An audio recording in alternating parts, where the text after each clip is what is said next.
Bonjour, bonsoir, bienvenue à tous dans votre émission des grandes lignes de l'actualité de la semaine. On commence tout de suite par cet incendie ravageur qui a fait des sans-abri. Il s'agit des handicapés du centre social d'Akébé, désormais sans toit. Un drame qui s'est déclaré aux premières heures de la matinée il y a quelques jours. Bilan, aucune perte en vie humaine, mais des dégâts matériels importants. Reportage de Kenny Ongori et Justin Bitégué.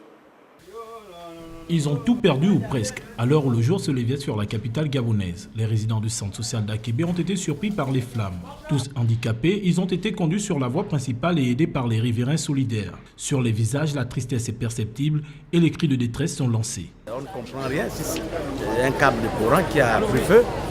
On n'a rien compris. On a vu tout à coup le feu, un feu vraiment qu'on ne pouvait même pas arrêter. On était obligé de sortir, aller direct de l'autre côté de la route, c'est tout.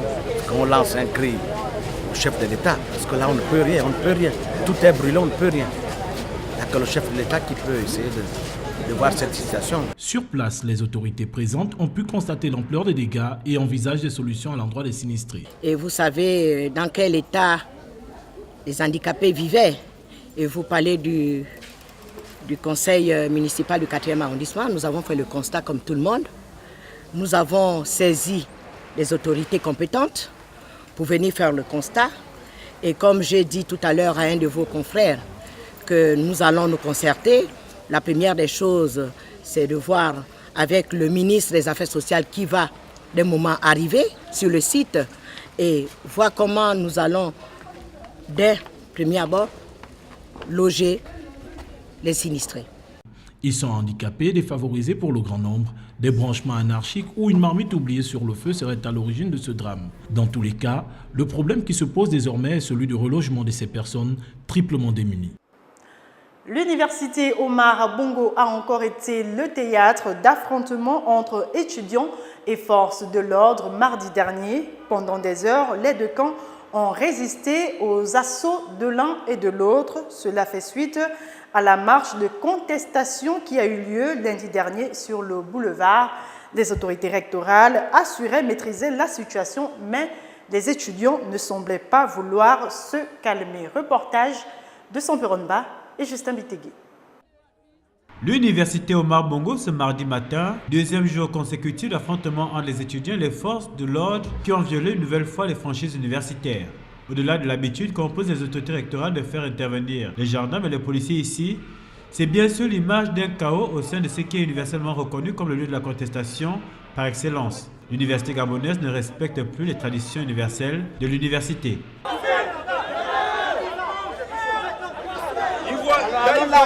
Sinon, ils vont te dire avancement là où seront les premiers. Aux lacrymogènes et autres fumigènes, les étudiants répondent avec des pierres et des injures. L'entrée principale de l'UEB a été prise par les gendarmes, histoire de laisser circuler les autorités rectorales. Les étudiants qui se sentent menacés sortent alors par l'arrière, au pas de course, poursuivis par des hommes armés comme il faut et qui ne savent pas toujours ce que réclament leurs victimes du jour. Revendication des bourses, les étudiants de l'université Omar Bongo, et moi, j'en fais partie. Ah bon. Oui.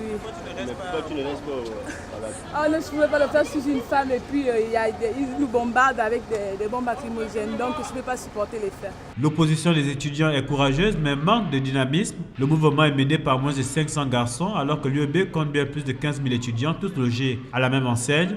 Certains fuient, d'autres observent depuis leur chambre ou depuis la toiture de leur pavillon avec une certaine indifférence. Le combat est donc quasiment perdu d'avance et des exclusions viendront certainement le confirmer. Telle est la méthode qui fait recette. L'actualité cette semaine a été également marquée par la Journée internationale de la francophonie et pour l'occasion, les héritiers de la langue française ont aussi été les tout-petits qui chaque jour apprennent un peu plus sur cette langue, un apprentissage qui bien sûr passe par des méthodes bien spécifiques comme nous le rapporte ici Kenny Ongori. Un enfant poli, n'oublie jamais ces 4 mots. Bonjour, merci, s'il te plaît, au revoir. L'OIF tente d'expliquer à tous que la langue française est une chance. Sa pratique paraît pourtant difficile. Il faut aller fouiller à la base pour savoir les méthodes d'apprentissage et de vulgarisation de celle-ci, car c'est ici que tout commence.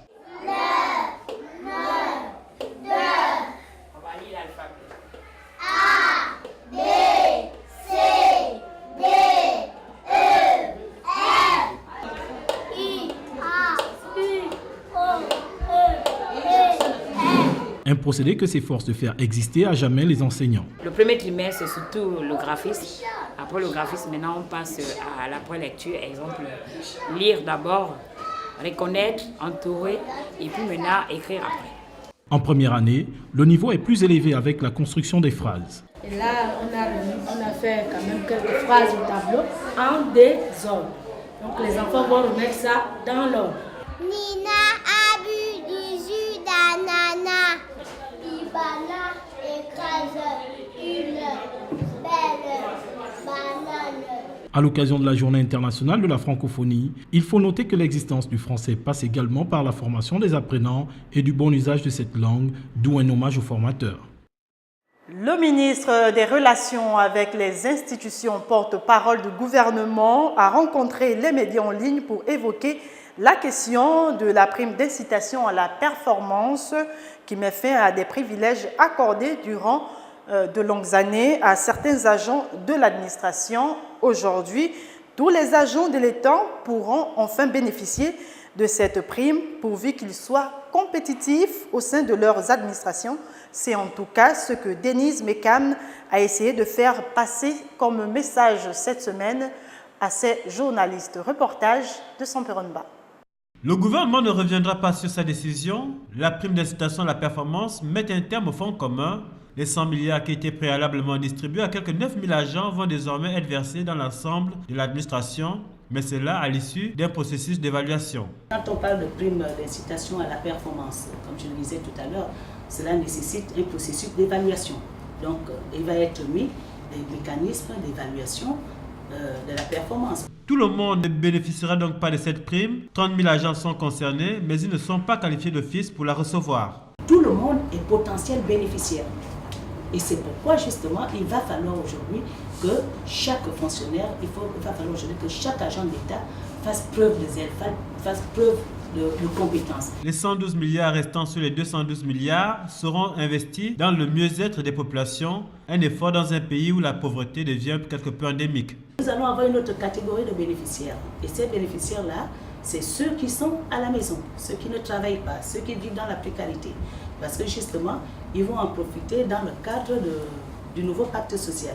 L'augmentation du nombre de bénéficiaires va clairement diminuer les enveloppes octroyées jusqu'à maintenant aux agents des régies financières pour éviter les détournements. En tentant de maintenir leur rythme de vie, il y a bien un risque d'enrichissement illicite dans l'avenir, mais le gouvernement ne veut garder à l'esprit que le fait de l'effort de chaque Gabonais.